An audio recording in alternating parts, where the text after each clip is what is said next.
E agora, como o Dan vai explicar o que aconteceu com a perna do Jae-kyun? Ele definitivamente está com um grande problema nas mãos. E aí pessoal, aqui quem fala é o Guto e sejam bem-vindos a mais um vídeo. Hoje a gente vai comentar o capítulo 50 de Jinx. Antes da gente ir pro vídeo, deixa eu te lembrar e te pedir, né, aquele like maroto aí no vídeo, porque ajuda bastante no engajamento do canal. Se você é novo por aqui, se inscreve, ativa as notificações para ficar por dentro dos próximos vídeos e te convido a me seguir lá nas outras redes sociais. Eu sou @gutonu em todas elas. Por lá você pode acompanhar outras coisas que eu tô lendo, tô assistindo e até bobagens que eu comento que não tem a ver com o conteúdo do canal. O capítulo vai começar com uma conversa entre o CEO da academia, do Baek Jimin, os capangas dele, né, outros integrantes da academia, que basicamente acaba explicando pra gente o que aconteceu ali. Não é como se a gente já não tivesse visto, né? A história mostrou,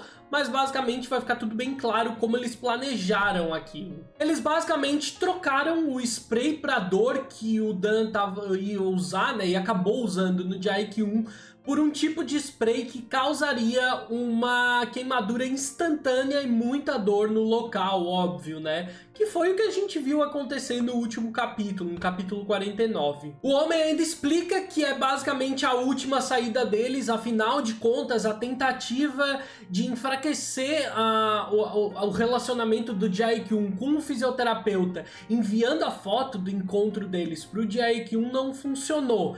E tudo aqui, basicamente, né, o responsável por enviar a foto, por trocarem o spray e tudo mais, fica tudo explicadinho pra gente finalmente na história. Mesmo que os capangas dele, né, os outros rapazes que participariam do plano estejam muito inseguros sobre fazer aquilo, o homem se mostra determinado a usar qualquer coisa pra fazer com que o seu lutador, né, o Baek Jimin, lutador da academia dele, possa derrotar o Jae-kyun. No vestiário, então, da Academia Black, todos estão desesperados e sem entender o que realmente aconteceu. O rosto do Dan tomado por um completo desespero e o do Jae-kyun cheio de irritação e muita desconfiança. O Dan garante que havia verificado todos os medicamentos e que até instantes antes não tinha nenhum problema com o medicamento que ele usou no Jae-kyun e que ele simplesmente não consegue entender o que pode ter acontecido. O Jae-kyun garante que ele tá bem e que o ferimento não deve ser um grande problema, que ele decide apenas cobrir o ferimento e lutar daquela forma mesmo. E os outros colegas dele, né, e o treinador também, eles concordam que aquele não deve ser um grande problema. O Jae-kyun, então, ele se recusa a receber a ajuda do Dan, ele decide ir à enfermaria do local para poder fazer um curativo, e a reação dele no momento em que o Dan oferece ajuda, ela é uma reação bastante violenta que transborda de raiva no momento que ele afasta o Kindan. O Batata tá assistindo tudo aquilo e se pergunta o que aconteceu. Afinal de contas, ele tava junto do Kindan quando o Dan tava testando os medicamentos, né? Inclusive aquele. O Dan acaba ficando sozinho enquanto todo mundo acompanha o Jae-kyun na enfermaria e ele fica lá inconsolável, assim, transbordando de um sentimento de culpa. E todos esses sentimentos, né, esse momento dele totalmente inconsolável ainda são acompanhados de uma dúvida, porque ele não consegue entender o que aconteceu. Afinal de contas, ele testou os medicamentos. O momento da luta chega e o Jae-kyun entra determinado, com um quadro maravilhoso, com aquele seu físico brilhante.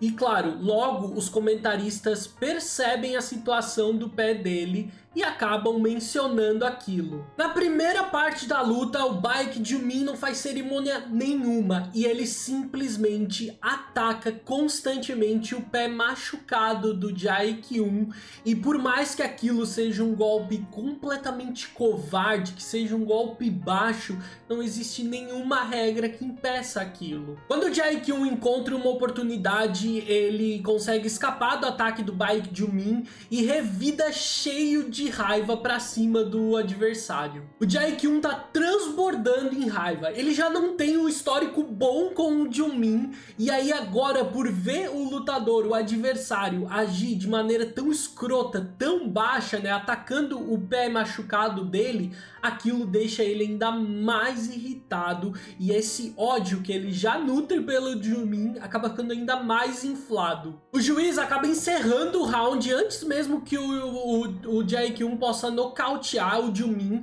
e ele precisa ser acalmado pelo treinador dele, enquanto a gente vê o Baek Jung-min se preparando para mais alguns golpes sujos no próximo round. No próximo round, o Jung-min ele parte para cima do Jae-kyun, levando a luta para o chão basicamente, e aí ele aproveita isso para poder atacar o ombro machucado, onde o Jae-kyun tem uma lesão. E ainda ele se aproveita da luta tá próxima, né, deles estarem lutando colados um no outro, para falar algumas atrocidades pro Jae-kyun durante a luta. O Jae-kyun consegue mais uma vez se livrar do ataque direto do Jung-min, e daí ele se vê numa situação desesperadora. Ele tá com o pé queimado, sangrando pelos ataques do primeiro round, né, aqueles ataques covardes diretamente no pé ferido. E aí agora, além de tudo, o ombro lesionado dele também foi alvo direto dos ataques do adversário. Isso tudo acaba deixando o Jae-kyun ainda mais determinado a derrotar o Jung-min. Ele já estava bem determinado, mas todas essas coisas que aconteceram durante a luta acabam deixando ele ainda mais irritado e com ainda mais gana de vencer. Enquanto os dois estão de pé, prontos para continuarem a luta, ele tá disposto a superar qualquer dor para poder vencer aquela luta. A gente não acompanhou muitas outras lutas até que o Jae-kyun chegasse nesse cenário que a gente conhece da história como o grande, o invicto campeão.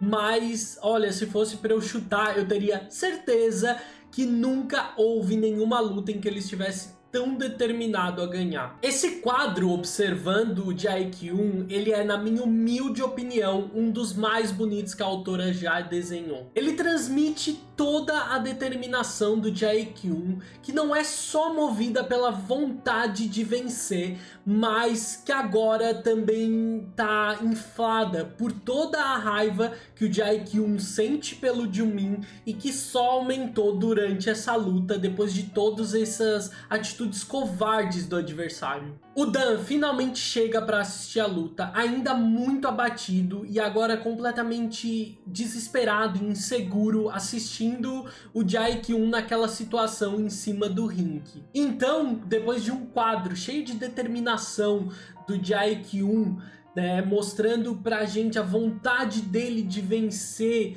e toda aquela raiva pelo Jung-min que durante a luta cresceu explosivamente, a gente acaba o episódio com um quadro do Dan que transborda em desespero. Finalmente essa luta aconteceu, né? Essa luta que vem sendo fermentada há um bom tempo entre o Jung-min e o Jae-kyun, né? Os capítulos vinham deixando a gente cada vez mais ansioso por essa luta.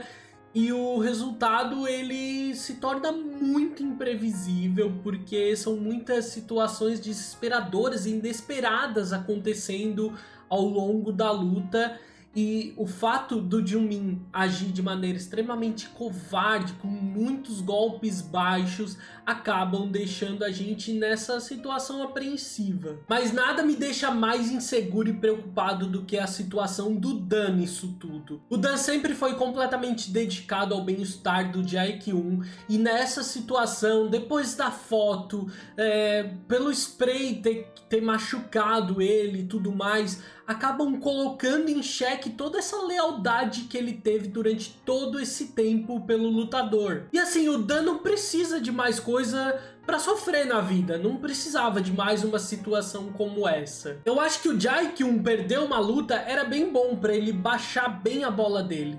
Mas agora pensar em que ele pode perder essa luta, e isso tudo complicaria e colocaria o Dan em uma situação ainda mais delicada, me deixa muito preocupado. Então é isso, eu espero que tenham gostado do vídeo. Em breve eu trago o vídeo do capítulo 51, né, basicamente da reta final que a gente tá de toda a história. Eu vejo vocês no próximo vídeo, um grande beijo, tchau, tchau.